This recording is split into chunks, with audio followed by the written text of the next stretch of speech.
Monsieur Lietou, tout d'abord, bonjour. Bonjour à tous. Donc je suppose que la plupart des gens dans la salle connaissent le Club Med. Malgré tout, il y a quelques années, vous aviez fait toute une campagne publicitaire pour nous expliquer qu'on ne vous connaissait pas.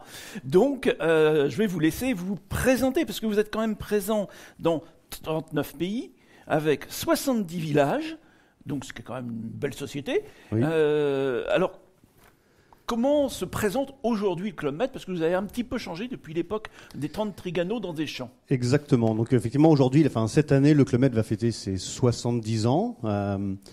Et le Club Med, dans les années 2000, a choisi de changer de stratégie, changer de positionnement en ayant anticipé finalement une polarisation du marché du tourisme, d'un côté vers une approche low cost, mass market, et de l'autre côté vers du haut de gamme, qui est le positionnement qu'on a choisi.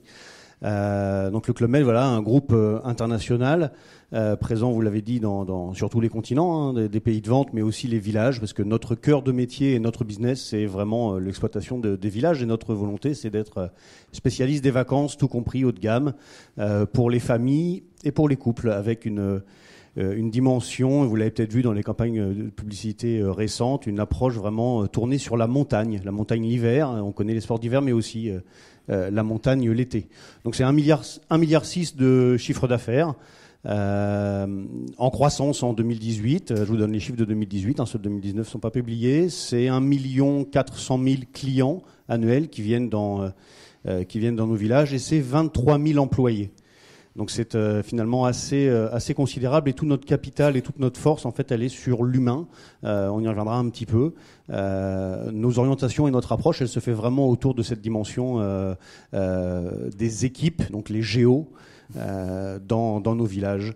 La stratégie du club, elle s'appuie sur trois piliers. Donc la montée en gamme, on en a parlé depuis maintenant bientôt 20 ans, avec une transformation des investissements considérables qui ont dû être faits. Et c'est 90% finalement maintenant de notre capacité, donc de nos chambres dans les villages, de nos chambres d'hôtel, qui sont sur le positionnement 4 et 5 tridents, qui est notre classification interne qu'on pourrait comparer aux étoiles classiques dans l'hôtellerie. Et ça va représenter 12% uniquement, donc 90% de la capacité et 12% de notre chiffre d'affaires en 2021 sur ce positionnement très haut de gamme qu'on appelle Club Med Exclusive Collection, sur les villas, sur les chalets, sur les espaces lounge, enfin toute cette approche. Le deuxième pilier de la stratégie, c'est la globalisation. Notre modèle économique, il est valable, il est résistant parce que nous sommes implantés effectivement sur tous les continents, des clients qui viennent du monde entier et qui vont dans les villages dans le monde entier. C'est 70% de notre clientèle qui est internationale, ce qui veut dire que seulement 30% de notre clientèle est française, donc pour un groupe historiquement français, voilà, maintenant 70% de notre clientèle est internationale. Et la Chine représente d'ores et déjà notre deuxième marché derrière la France, avec plus de 240 000 clients par an, je crois. Et le troisième pilier, on en vient un peu à des sujets propres à cette conférence aujourd'hui. Le troisième pilier, c'est le digital, qu'on appelle chez nous le Happy Digital, et qui consiste en fait à mettre le digital au service de nos clients et au service de nos équipes. Ce qu'on voyait pas tout à l'heure dans le sondage, par exemple, c'était, on voyait très bien proposer une expérience client, proposer du digital dans le produit, mais on voyait pas l'impact finalement sur les équipes. Et nous, c'est vraiment quelque chose qu'on a souhaité faire maintenant depuis plusieurs années, d'avoir cette symétrie des attentions après avoir beaucoup travaillé sur le parcours client, après avoir beaucoup travaillé sur les boutiques, les points de vente, le contact center. Mais comment on travaille et comment on adresse aussi cette symétrie-là vis-à-vis des équipes, parce qu'encore une fois, notre produit, il n'est pas technologique. Et notre produit, on considère qu'il est d'abord basé sur le capital humain. Donc c'est cette symétrie qu'on a voulu faire, et l'implémentation et l'utilisation maintenant depuis 1 an et demi d'une solution comme Workday, c'est complètement inscrite dans cette approche sur la dimension RH, mais il y a bien d'autres volets qui s'appuient là-dessus. Et donc pour faire ça aussi, on a créé, il y a maintenant bientôt 4 ans, une direction unifiant les équipes du marketing, les équipes du digital et les équipes de la DSI. Donc au Club Med, on n'a plus de direction informatique, on n'a plus de directeur informatique. Je suis par contre directeur IT en charge des applications business et support. Donc Donc vous faites l'IT, le marketing et le digital. Alors l'entité globale marketing, digital, techno s'occupe effectivement de ce périmètre-là. Moi personnellement, j'interviens avec mes équipes sur notre core système legacy de réservation pour permettre de commercialiser notre produit, nos systèmes financiers et nos systèmes RH.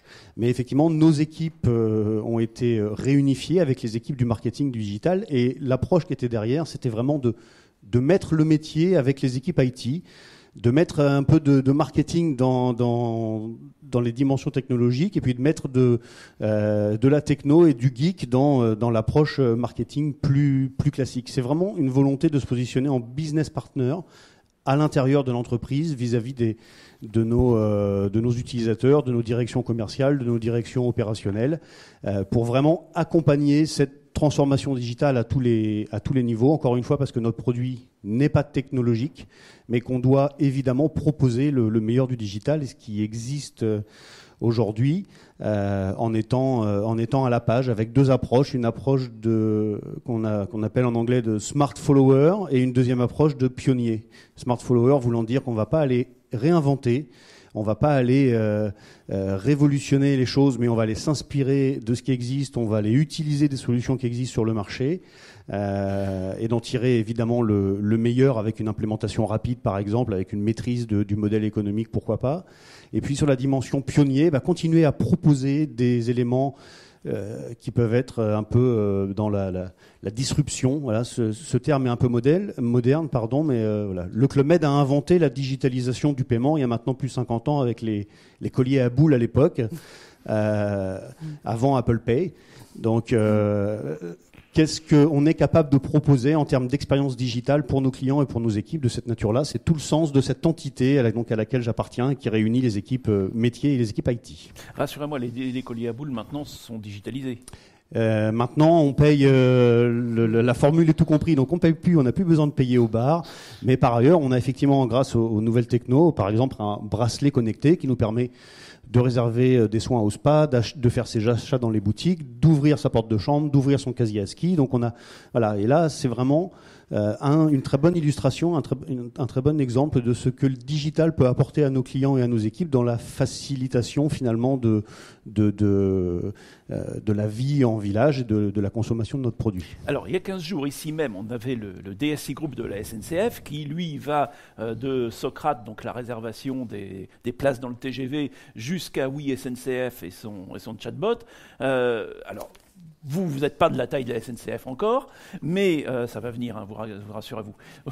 Mais malgré tout, vous avez, vous aussi, des préoccupations très digitales, vous en avez parlé, mais vous avez aussi toutes vos préoccupations, je dirais, standards, un peu lourdes, la paye, avec donc des gens dans, on l'a dit, 39 pays. Vous avez votre gestion, parce qu'il faut faire des achats, vous vendez des choses aussi de temps en temps, vous vous faites payer. Donc tout ça, vous aviez tout un legacy assez important qui, en plus, était vieillissant.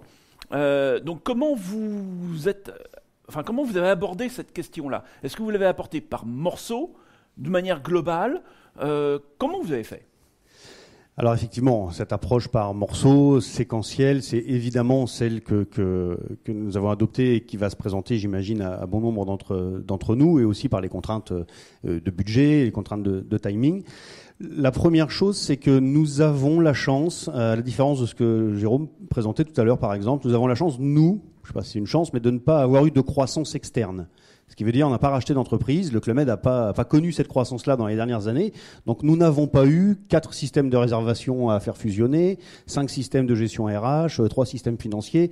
Nous avons historiquement et depuis toujours finalement une infrastructure IT, une organisation qui est très centralisée, soit par les people qui s'en occupent, soit par les infras en elles-mêmes. Donc on est déjà parti de cette base-là.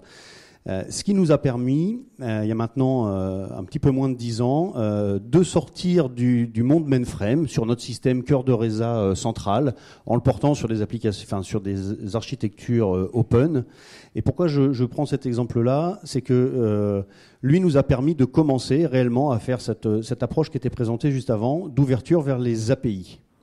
Et aujourd'hui, notre système legacy qui était mainframe il y a encore 10 ans et qui est toujours le même, c'est juste qu'il est opéré sur d'autres systèmes, c'est toujours lui qui est sollicité par le site internet sur lequel nous présentons nos produits et nous les commercialisons.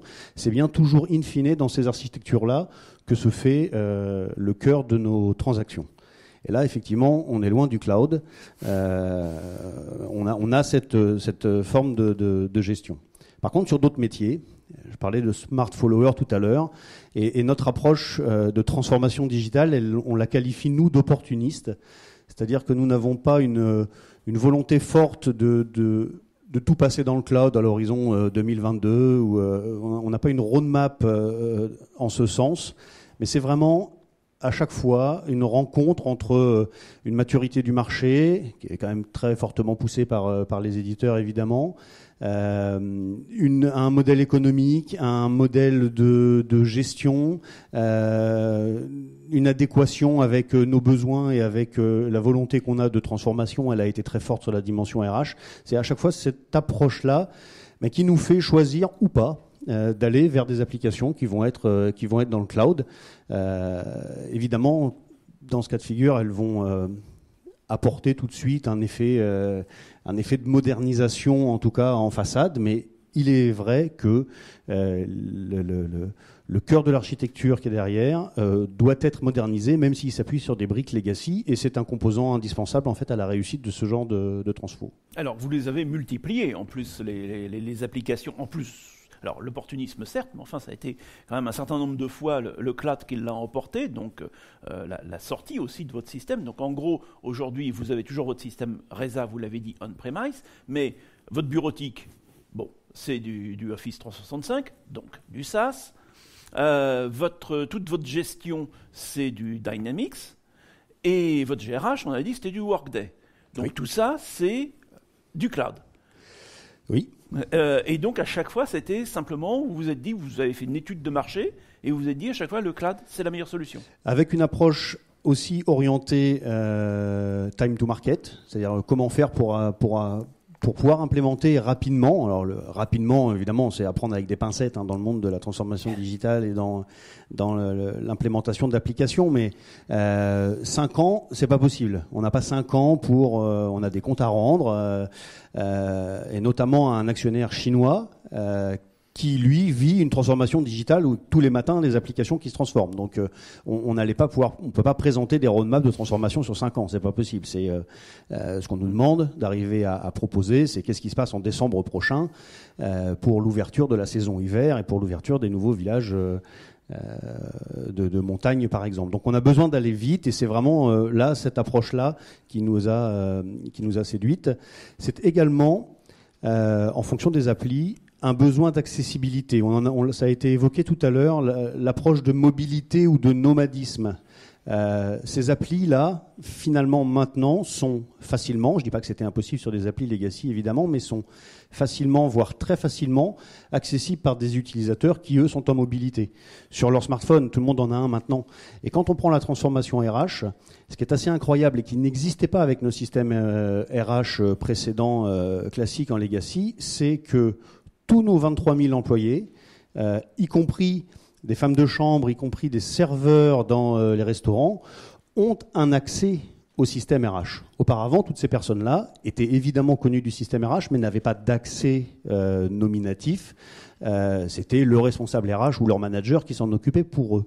Et donc, en gros, ils font leur demande de congé. Alors, note de frais, il n'y en a pas chez vous, mais... Si. Ah si. Si, bien sûr. Il y a des géos qui doivent se déplacer, qui sont affectés dans un village, dans un autre. Donc oui, les notes de frais, les demandes de congés, les discussions de performance ou évaluation, tout ça maintenant c'est accessible et c'est directement, donc ça a été directement donné dans la main des utilisateurs finaux. Et encore une fois, c'est pas nous, utilisateurs dans les bureaux, dans les sièges, qui avons vécu cette transformation parce que nous avions déjà des accès au système RH par exemple, mais c'est vraiment tous les employés du groupe. Et l'enjeu, il est encore plus important pour nous, et c'était vraiment ça que nous avons cherché et qu'une implémentation de ce type-là nous a permis par exemple, c'est sur ce que nous appelons l'affectation. C'est-à-dire que tous les 6 mois, nous fermons par exemple, dans quelques mois, à la fin de l'hiver, nous allons fermer tous les villages de montagne pour ouvrir tous les villages été. Donc tous les 6 mois, il y a 13 000 personnes dans le groupe Club Med qui changent de poste, qui changent de lieu de travail, qui changent de manager. Et donc, on a besoin d'un système robuste qui nous permette de faire ces changements massifs et considérables, évidemment, mais aussi les personnes dans le processus d'affectation, peuvent émettre leurs souhaits. Donc dans la digitalisation et dans la transformation du process, c'est aussi des allers-retours, pas quelque chose qui est top-down en disant bravo, tu étais barman à Val d'Isère et tu pars à la boutique à Punta Cana, mais plutôt quels sont tes souhaits, qu'est-ce que tu veux faire avec des multiplicité de critères sur la nationalité, sur les langues parlées, sur tous ces éléments-là.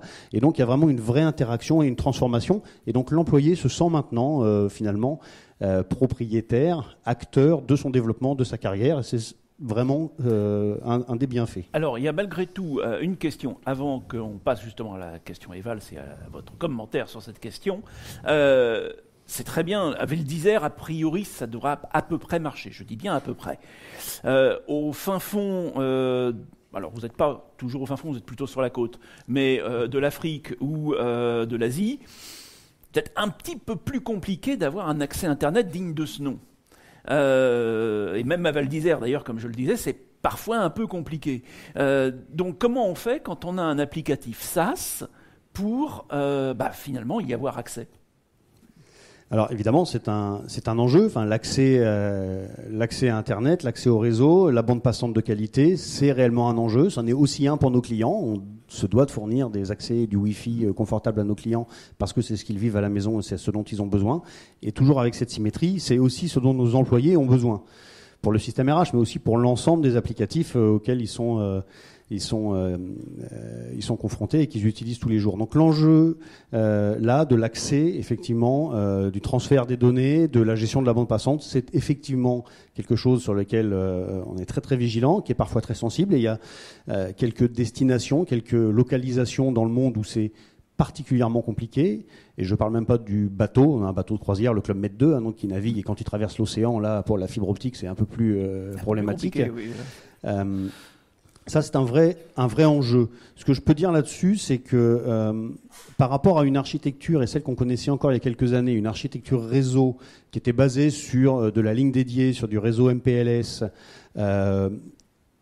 finalement, c'est pas plus compliqué. La transformation, le fait de changer ces accès-là, ça existe aussi. On travaille plus avec des partenaires locaux et moins avec des partenaires internationaux, peut-être. On a toujours cette même gestion de l'accès. Évidemment, on a des capacités bien plus importantes maintenant, mais on a aussi des usages bien plus importants, parce que comme je l'évoquais, tous les personnels en village ont accès aux applications, donc sont potentiellement des consommateurs de bande passante, et les applis, qu'elles soient dans le SaaS ou pas d'ailleurs, ont juste la tendance à être de plus en plus gourmandes, parce qu'elles commencent d'abord par être de plus en plus jolies, avec de plus en plus d'images, de photos, et nous on est particulièrement sensibles à ça, évidemment.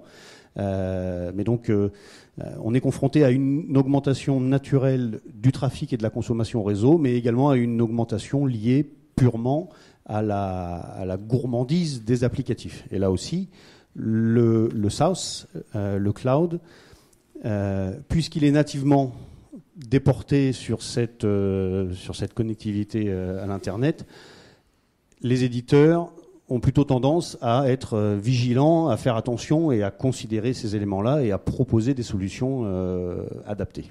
Mieux que la bonne vieille époque du client-serveur ou des applis lourdes. Ou le développeur maison, lui, il était pas loin du serveur central, donc c'était pas forcément son problème.